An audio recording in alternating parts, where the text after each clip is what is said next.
Monsieur le Président, Monsieur le Préfet, Mesdames et Messieurs les directeurs des administrations d'État, qui sont nombreuses et nombreux ici, vous toutes et vous tous, tout simplement du fond du cœur, mes chers collègues maires, soyez les bienvenus à Toulon, d'est en ouest, du nord au sud. Vous êtes le Var des territoires et ça me fait chaud au cœur de vous accueillir dans notre ville de Toulon. Je voudrais saluer aussi mon ami François Trucy qui est là dans un coin toujours discret, voilà, et vous dire combien cette ville est la vôtre. On la traverse d'est en ouest, ville. Moi, je dirais que c'est la plus belle, parce que j'espère qu'il n'y a pas un maire qui va dire que son village ou sa ville n'est pas la plus belle. Vous allez tous le dire. Mais une ville entre Faron et Méditerranée, une ville pleine d'histoire et une ville qui est résolument tournée vers l'avenir dans cette grande métropole varoise, comme l'a dit le président.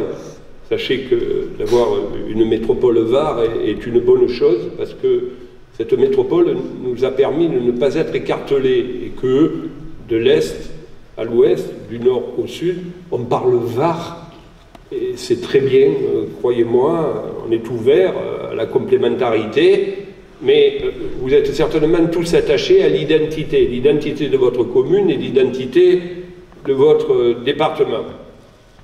Mes chers collègues, dans 6 mois, nous serons en mars 2020. Nous arrivons, le président a parlé de fin de cycle, non, nous arrivons à la fin d'un mandat. Et certainement, nous y pensons tous. Nous y pensons tout simplement parce que chacun d'entre nous, quelle que soit la direction que nous envisageons de donner à notre avenir personnel, le temps des bilans, le temps des questionnements est arrivé. Lorsqu'on administre une commune, trop souvent pris par la gestion du quotidien, par un emploi du temps surchargé, on a rarement le temps de prendre du recul. C'est seulement à terme échu, ou presque échu, on est élu pour 6 ans et pas pour 5 ans et demi, que l'on jette un coup d'œil par-dessus son épaule et que l'on regarde tout simplement le chemin parcouru. 6 ans, 6 années prenantes, passionnantes. Chers collègues, 6 budgets primitifs, 6 comptes administratifs. On est tous logés à la même enseigne. Combien de décisions modificatives, combien d'arrêtés, combien de commissions, combien de réunions, combien d'heures sur le terrain, sur notre territoire, chacun avec une spécificité particulière. 6 ans de décision, de choix, d'arbitrage, 6 ans d'écoute, de rencontres, de dialogue, d'échange, de réalisation. 6 ans, avec des soucis, des interrogations, parfois des doutes. Vous vous reconnaissez tous. Des sacrifices personnels. 6 ans à travailler, de longues heures, chaque journée, et souvent à continuer sur le chemin de la maison à repérer une ampoule qui ne marche pas, grillée, les nids de poules à faire réparer au plus vite. 6 ans à se plonger si souvent le soir, parfois même très tard, dans des rapports techniques et des dossiers urgents. Oui, mes chers collègues, c'est maintenant que nous devons enfin prendre librement le temps de nous poser pour repenser à ce que l'on voulait apporter à notre commune il y a 6 ans, aux satisfactions à travers tout ce que l'on a réussi à faire, au regret pour tout ce que l'on n'a pas pu faire, et à l'espoir pour tout ce qui reste à réaliser. Chers collègues maires, où que vous soyez, qui que vous soyez, les vraies questions, on se les pose tous personnellement. A-t-on toujours l'envie, la passion, l'énergie? A-t-on toujours des projets, de l'ambition pour la collectivité, toujours pour la collectivité? A-t-on toujours des choses à apporter à nos concitoyens, au service public, ce service public que nous aimons par-dessus tout, et à la vie des gens, cette vie des gens qui nous rassemble? Être candidat à sa propre succession, c'est une décision tout à fait personnelle. Elle doit être prise librement, en son âme et conscience. On peut se décider en croisant le sourire d'un écolier qui s'amuse dans la cour de récréation neuve, ou en saluant une jeune femme qui tout simplement a pu signer un CDI parce qu'il y avait une crèche près de chez elle. En entendant la clameur d'un stade nouvellement refait, où des jeunes mouillent le maillot sur une belle pelouse, ou en croisant tout simplement des boulistes retraités qui profitent de la douceur de vivre de notre magnifique département dans des espaces naturels de qualité. On peut se décider aussi dans cette magnifique forêt varoise, en marchant, forêt que nous nous employons tous à préserver. Le département du Var, mes chers collègues, reste, entre autres, l'un des départements les plus forestiers de France, où on peut se décider aussi en faisant quelques brasses dans notre Méditerranée, cette Méditerranée qui nous donne à tous notre force et notre identité. Je parlais d'identité varoise. J'ai l'habitude de le dire, et j'ai toujours eu l'habitude de le dire, lorsque j'étais au centre Var, on avait de la chance dans le Var. On avait la Méditerranée au sud et on avait l'océan au nord. L'océan, c'est ce magnifique verdon qui coule chez nous. Après, mes chers collègues, n'oublions jamais, on n'oublie pas, que seul le citoyen décide de notre réélection. On n'est pas désigné, ce n'est pas X ou un tel qui souhaite qu'on soit maire. C'est le citoyen qui décide, et lui seul. Seule la vérité des urnes s'impose. C'est la démocratie, mes chers collègues, qui décide. C'est le peuple souverain qui choisit une équipe. À travers toute la France, nous sommes régulièrement témoins de maires qui jettent l'éponge, qui démissionnent en cours de mandat ou qui ne souhaitent pas se représenter face à des contraintes de plus en plus nombreuses. Oui, mes chers collègues, c'est une réalité, ce n'est pas toujours simple d'être maire. Chacun d'entre nous, dans cette salle, peut raconter son lot d'anecdotes, prouvant à quel point le rôle du maire peut être particulier, parfois dur, si dur. Et hélas, le décès tragique de notre ami et collègue Jean-Mathieu Michel nous l'a cruellement rappelé sur ce territoire, dans ce terrible mois d'août, et nous venons d'honorer sa mémoire. Quand je vous accueillais, je vous regardais tous et toutes, je me disais que pour être maire, il faut que le maire soit doté d'un solide caractère. Solide caractère pour ne pas se décourager dans son action. Il faut un solide caractère pour résister parfois à la méchanceté. Il faut une énergie sans faille. Il faut se renouveler, être imaginatif, inventif. Mais surtout, mes chers collègues, rester toujours enthousiaste. Cet enthousiasme que nous avons tout simplement le devoir de transmettre aux autres, à la vie des gens, celle qui est notre base. Pour ceux qui croiraient qu'un maire ne doute jamais, pour ceux qui penseraient que l'exercice du pouvoir est un acte solitaire et isolé,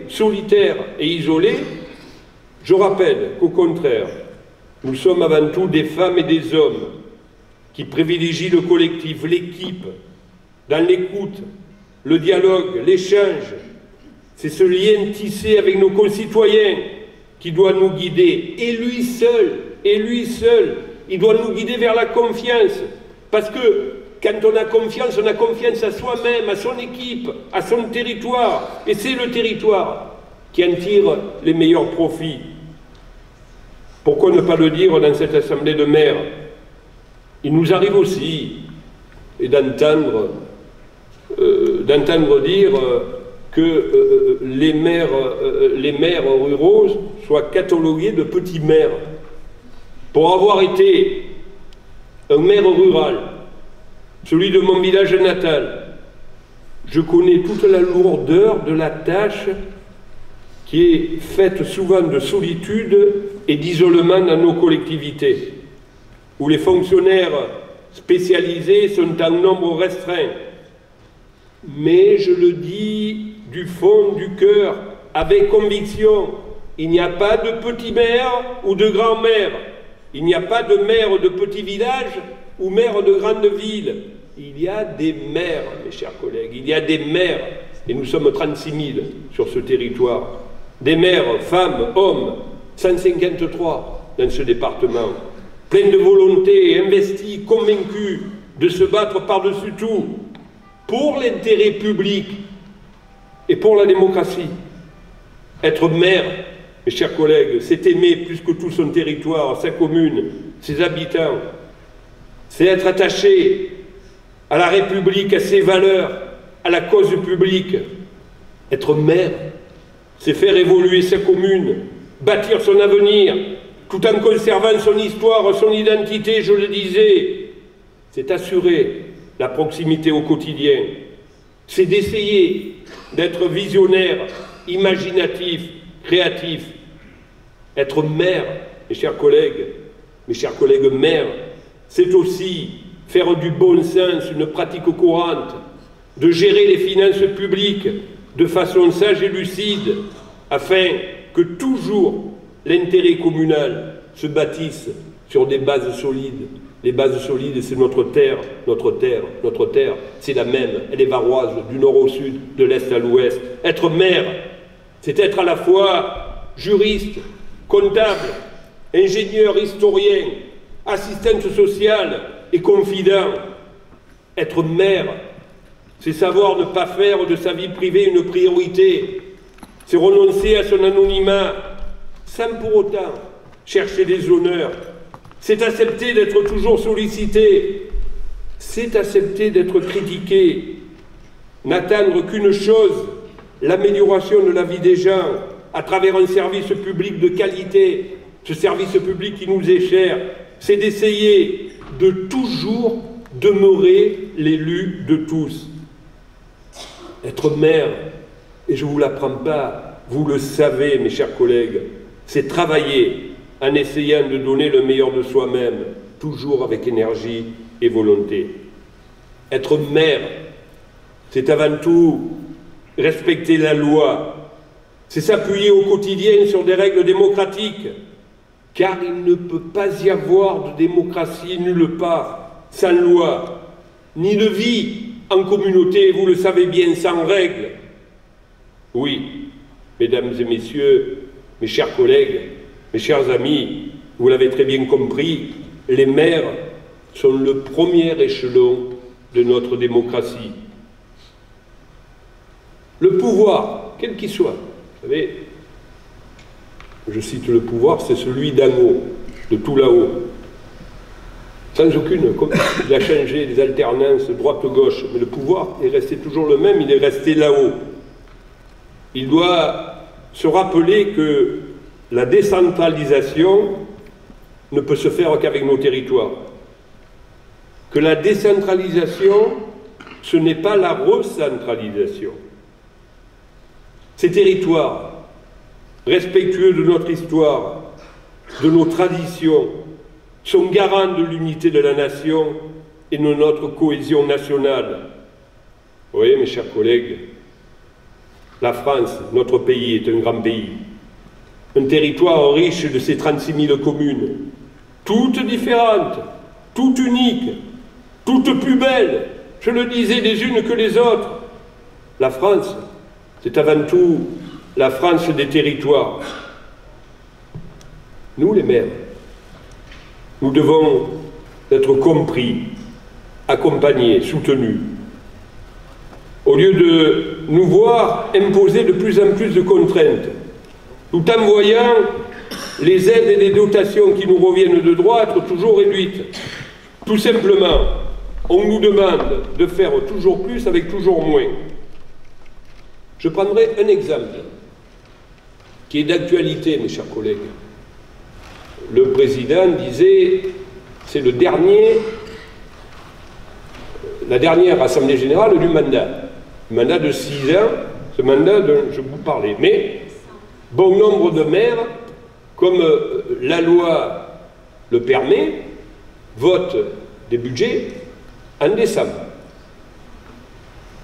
Moi, personnellement, que ce soit à Pignan, à Toulon, au département, j'ai toujours voté des budgets en décembre, parce que je me disais que c'était la meilleure des choses.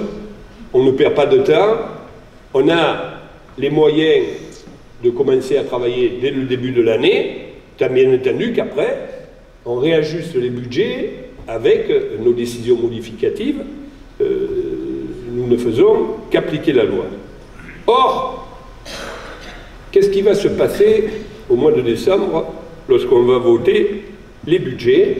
Vous savez très bien que notre difficulté, c'est toujours d'équilibrer avec 2 colonnes, des bicrédits, on équilibre le fonctionnement. Partie difficile, la plus difficile, le fonctionnement. Et cette année, qu'est-ce qu'il va y avoir?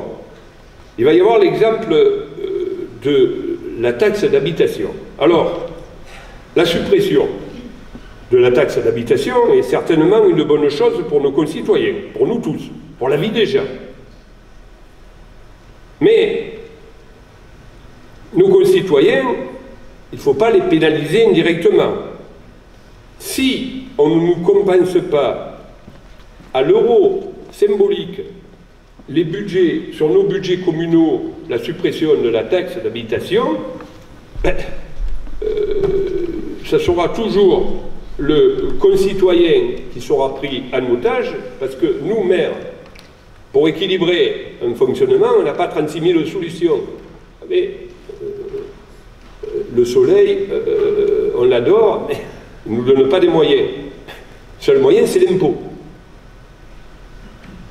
On essaie de les toucher le moins possible, mais quand on ne peut pas faire autrement, on équilibre nos budgets avec de l'impôt. Et aujourd'hui, qu'est-ce qui se passe? Mes chers collègues, toutes les associations, ce n'est pas une histoire de conviction, aujourd'hui, toutes les associations du bloc communal s'opposent au fait qu'une fois de plus, on affiche dans le projet de loi de finances pour 2020, PLF, une nouvelle réduction de leurs ressources locales, de nos ressources locales, de 250 millions d'euros par an, ce qui n'est pas rien.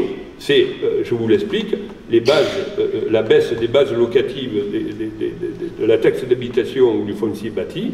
Et donc, on perd sur l'ensemble de nos ressources locales 250 millions. Si, bien devant le préfet, parce que le projet de loi de finances, c'est un projet qui est discuté au Parlement. Le Parlement peut l'amender. Si cette réduction était confirmée, elle impliquerait une nouvelle diminution des capacités d'action des communes. On a déjà été lourdement touché durant 5 ans par la baisse des dotations globales de fonctionnement, que l'on soit à Ribou, ma chère Suzanne, et je t'embrasse bien fort, ou à Toulon, de la plus petite commune ou à la plus grande des villes, on a tous été impactés. On ne va pas y revenir. Si cette réduction était confirmée, c'est une diminution des capacités d'action des communes qui, une fois de plus, pénaliserait nos concitoyens. Laissez-moi vous donner un exemple concret. Je ne parle pas de la commune de Ribou, Suzanne pourra vous en parler. Pour Toulon, ma ville, la part de la taxe d'habitation sur le budget de fonctionnement, ce n'est pas rien. C'est 43 millions d'euros. Avec les nouveaux calculs prévus dans le projet de loi de finances, nous perdrions 510 000 euros sur ces 43 millions d'euros. Voilà la manière de compenser à l'euro près. C'était des engagements qui étaient pris au sujet de la taxe d'habitation. Chers collègues, je vous le disais, n'oublions jamais que c'est toujours le citoyen qui devra compenser par l'impôt cette suppression non compensée, si elle n'était pas compensée. Les maires se verraient ainsi transférer l'impopularité de décisions prises nationalement. Ce n'est pas la première fois, mes chers collègues. Ce n'est pas de tous les gouvernements successifs nous ont plutôt annoncé de mauvaises nouvelles que de bonnes nouvelles, nous le savons. Des engagements ont été pris sur la compensation intégrale de la taxe d'habitation. C'est important, mes chers collègues. Ces engagements doivent tout simplement être tenus.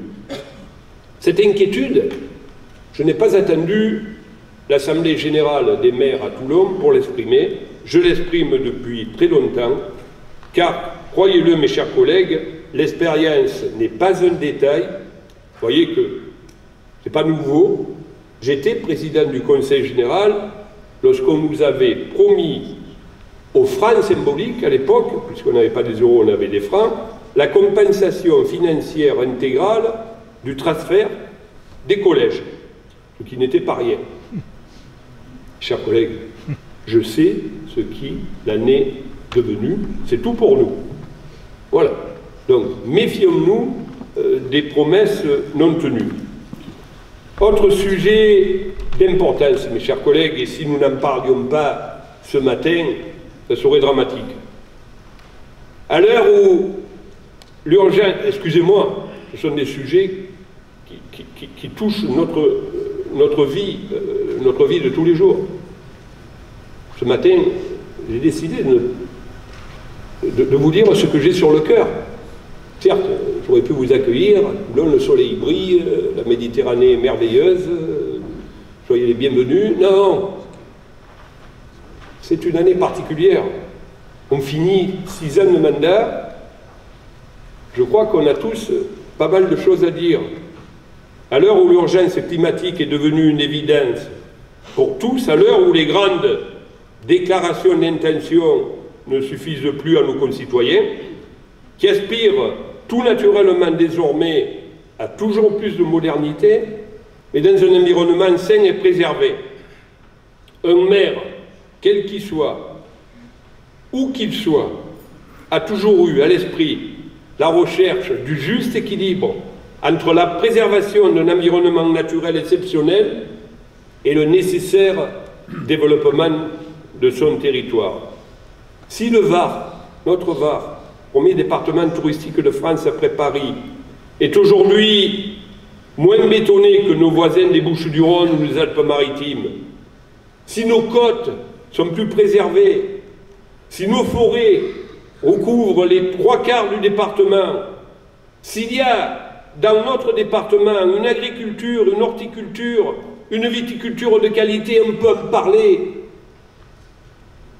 Je me souviens, dans le combat du Centre-Var pour les Coteaux-Varois, mes chers collègues, c'est parce que nous nous sommes toujours appuyés depuis très longtemps sur ce juste équilibre institué par des élus responsables de l'écologie, mes chers collègues. Beaucoup en parlent. Les maires agissent au quotidien. Le yaka faucon est toujours plus facile que l'action. Les maires agissent au quotidien. Le défi de l'urgence climatique est l'affaire de tous. C'est la responsabilité de tous. Notre responsabilité est engagée. L'État doit y jouer un rôle majeur par des aides, des actions concrètes, des mesures d'incitation. Il est indispensable de donner sur cette mission de la plus haute importance des moyens adaptés au territoire, des moyens adaptés aux maires, mes chers collègues. Les élus ont à leur mesure leur rôle à jouer afin de trouver des réponses pragmatiques, concrètes, pour améliorer la qualité de vie de nos concitoyens et pour en même temps, de sa commune, à préserver la planète. Ce défi de l'écologie de proximité, ce défi de l'écologie comprise et souhaitée, et qui est notre priorité au quotidien, nous devons plus que jamais le relever pour les générations à venir. Chacun a besoin de respirer un air de qualité, de boire une eau saine, mais n'oublions pas aussi que nos populations ont également besoin de travailler, d'avoir un toit, d'éduquer leurs enfants, d'avoir accès au numérique, au sport, à la culture. Alors, avant de vous souhaiter aux uns et aux autres une bonne continuation ou une bonne retraite pour ceux qui le souhaitent, n'oublions pas tous ensemble quelque chose de très simple, mais qui doit être, qui sera notre fil conducteur. Pour aimer, il faut savoir aimer. N'oublions jamais que notre mission est de servir la vie des gens. C'est la plus noble des missions, mes chers collègues, en sachant accepter les oppositions, les confrontations d'idées ou de projets, en sachant vouloir accepter l'opposition, tout simplement, mais en rejetant totalement la méchanceté, le déversoir de fiel de comportements qui n'ont pas de place dans un débat républicain. Cette mission, n'oublions pas, mes chers collègues, que nous l'avons toujours accomplie. On l'a accomplie avec amour, avec passion, avec enthousiasme, et que cette passion, cet enthousiasme doivent impérativement guider nos futures décisions. Soyons confiants et déterminés, restons toujours fidèles à cet idéal républicain qui nous a toujours rassemblés. C'est notre tâche au quotidien et qui doit encore demain nous rassembler. N'oublions jamais que la fonction de maire est une formidable aventure. Mes chers collègues, cet idéal républicain, il s'appelle la République. Elle est belle, notre République. De Toulon à Rimoux, de l'Est à l'Ouest, du Nord au Sud, du Var et d'ailleurs. Elle est bleue, elle est blanche, elle est rouge. Elle est la France, mes chers collègues. Et la France, les 36 000 maires de France l'aiment. Et cette France, nous l'aimons. Merci, soyez les bienvenus à Toulon, travaillez bien.